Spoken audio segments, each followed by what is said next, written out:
Nah, di antara syarat-syarat tersebut, di antaranya adalah harus suci daripada hadas.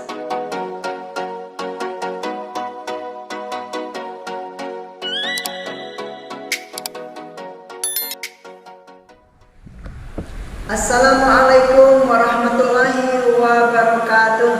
Ketemu lagi di channel WOI-TV. Kita masih menjelaskan tentang kitab Safinatun Najah, isi daripada kitab Safinatun Najah. Teman-teman sekalian, yang kemarin bahwa sholat itu harus memenuhi syarat.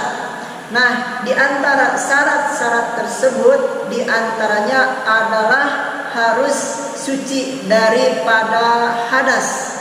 Hadas itu apa dan bagaimana? Dan di sini sekarang musannif atau pengarang kitab Safinatun Najah menuliskan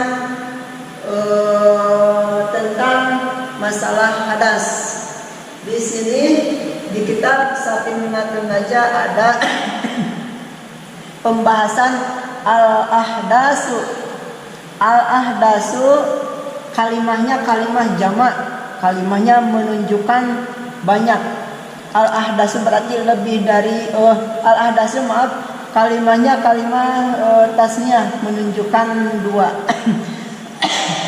Al-ahdasu yang dikatakan hadas itu isnani terbagi menjadi dua bagian.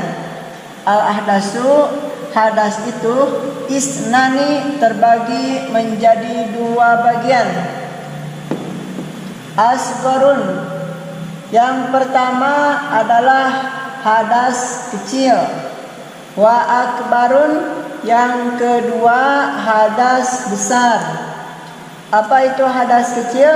Fal asgharu, maka yang dinamakan hadas kecil adalah ma aujaba, sesuatu yang mewajibkan al-wudu'u, terhadap wudu terhadap wujud, yaitu sesuatu yang mewajibkan wudu. Wal akbaru, yang kedua hadas besar adalah ma aujaba, sesuatu yang mewajibkan al-busla, adus. Mari kita jelaskan. Jadi sebelum kita sholat harus perhatikan tentang hadas. Apa itu hadas? Hadas itu terbagi menjadi dua bagian. Yang pertama ada yang namanya hadas kecil, yang kedua hadas besar. Cuman dua, hadas kecil, hadas besar. Harus kita perhatikan hadas kecil dan hadas besar. Kita mau sholat harus mensucikan hadas dua tersebut. Yang pertama hadas kecil. Apa itu hadas kecil? Hadas kecil itu adalah ma aujaba al-wudu, yaitu sesuatu yang mewajibkan untuk wudu.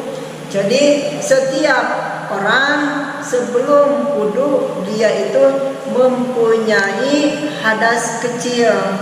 Jadi otomatis kalau mau melaksanakan sholat harus berwudu terlebih dahulu, karena hadas kecil itu dihilangkan atau disucikan dengan berwudu.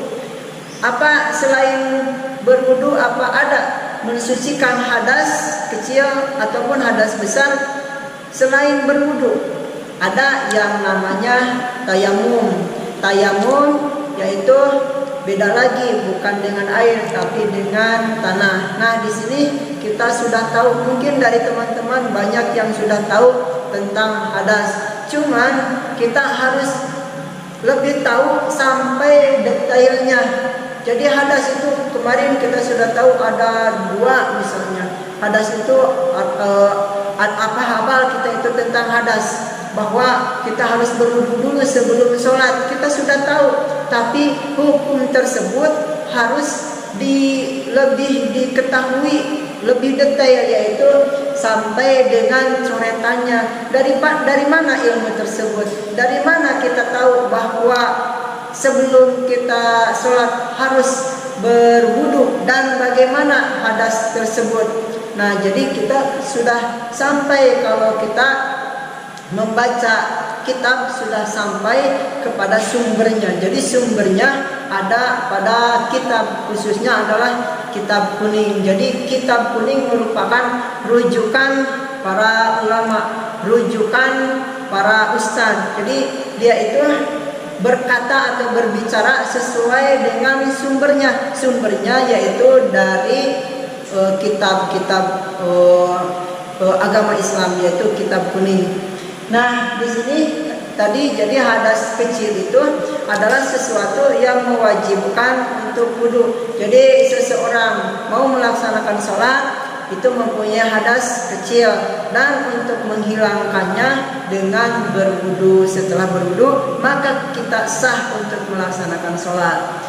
Yang kedua, hadas besar. Hadas besar itu apa? Hadas besar itu adalah ma'ujaba al-ghusla, sesuatu yang mewajibkan untuk adus. Jadi di sini yang mewajibkan untuk adus adalah setelah pertama misalnya mimpi jima, kedua setelah berhubungan suami istri, ketiga setelah haid nifas.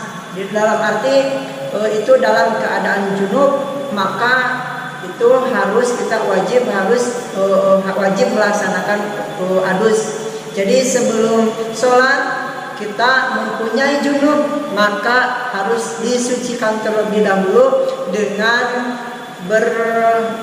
dengan adus atau dengan mandi wajib. Jadi sudah selesai, mari kita simpulkan bahwa sebelum kita sholat harus suci dulu daripada hadas. Hadas ada dua, hadas kecil, hadas besar. Hadas kecil yang mewajibkan, ya hadas kecil disucikannya dengan berwudu. Hadas besar disucikannya dengan mandi wajib. Mungkin sampai di sini, mudah-mudahan dapat dimengerti, dan dari teman-teman sekalian yang mungkin ada masukan atau mau kritik atau misalnya mau komen, silahkan komentar di bawah video ini. Wassalamualaikum warahmatullahi wabarakatuh.